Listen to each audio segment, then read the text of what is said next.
Bonjour à toutes et à tous. Alors aujourd'hui c'est une émission un petit peu spéciale Halloween avant l'heure puisqu'on vous a concocté une petite liste de petites pépites à voir ou à revoir pour l'occasion. Mais attention, des films pour frissonner de plaisir et des films qui ne font pas trop peur. Avant ça, je vous propose comme d'habitude de découvrir tout de suite les sorties de films de la semaine. Bienvenue dans Serial Trailer. Et on commence avec un film franco-sénégalais qui s'est fait remarquer au dernier festival de Cannes et qui sort cette semaine dans nos salles de cinéma. Il s'agit de Banel et Adama. Le film nous raconte donc l'histoire de Banel et Adama qui vivent dans un village éloigné au nord du Sénégal et qui s'aiment plus que tout. Mais l'amour qui les unit va se heurter aux conventions de leur communauté.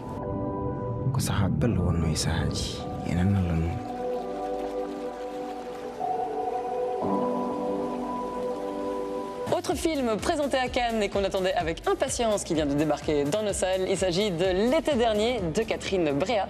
La réalisatrice nous propose une fois de plus ce qu'elle fait de mieux, un film qui mélange tabou et sexualité. Anne, une avocate et mère de famille, brise le tabou ultime en entamant une liaison avec Théo, 17 ans, le fils de son compagnon, issu d'un précédent mariage. J'ai de parler.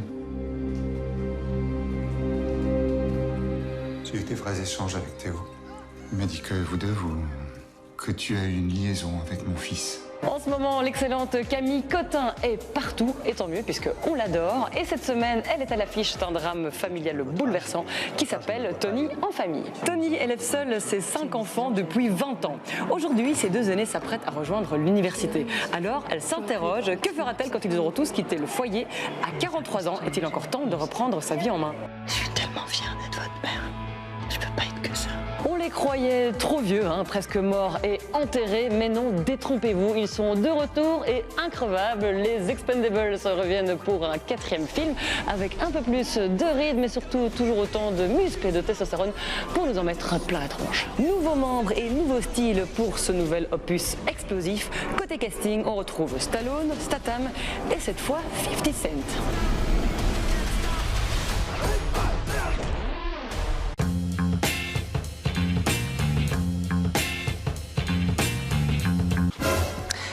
Cette semaine dans Serial Trailer, c'est un petit peu Halloween avant l'heure et pour l'occasion on vous a concocté une petite liste de films à voir ou à revoir, mais attention, des films d'Halloween oui, mais pas des films vraiment effrayants, juste pour frissonner de plaisir. Et on commence avec un classique des années 90 qui a bercé mon enfance, moi perso j'adore ce film, il s'agit de Mathilda, sorti en 1996, réalisé par Danny DeVito, qui tient d'ailleurs un rôle dans le film, il joue le père de Mathilda. C'est l'histoire de Mathilda, une petite fille bien trop cultivée et intelligente pour sa famille qui la maltraite. Lorsqu'elle découvre qu'elle est dotée de pouvoirs magiques, elle va pouvoir se venger à sa guise. Mathilda, c'est un peu Harry Potter avant l'heure. Ensuite, Warm Bodies est un film de zombies, mais pas tout à fait comme les autres. Sorti en 2013 avec Nicolas Hoult dans le rôle principal, le film nous raconte une histoire d'amour atypique entre une jeune fille humaine et un zombie. Et oui, Twilight n'a rien inventé et peut aller se rhabiller. Et enfin, quoi de mieux qu'un bon vieux Tim Burton pour célébrer Halloween en bonne et due forme. Si vous ne l'avez pas encore vu ou si vous voulez vous le refaire, Noces funèbres est fait pour vous avec en bonus les voix de Johnny Depp et Helena Bonham Carter. Et voilà, c'est tout pour le menu du jour. Je vous souhaite un joyeux Halloween. Merci de nous avoir suivis. À la prochaine et bonne séance.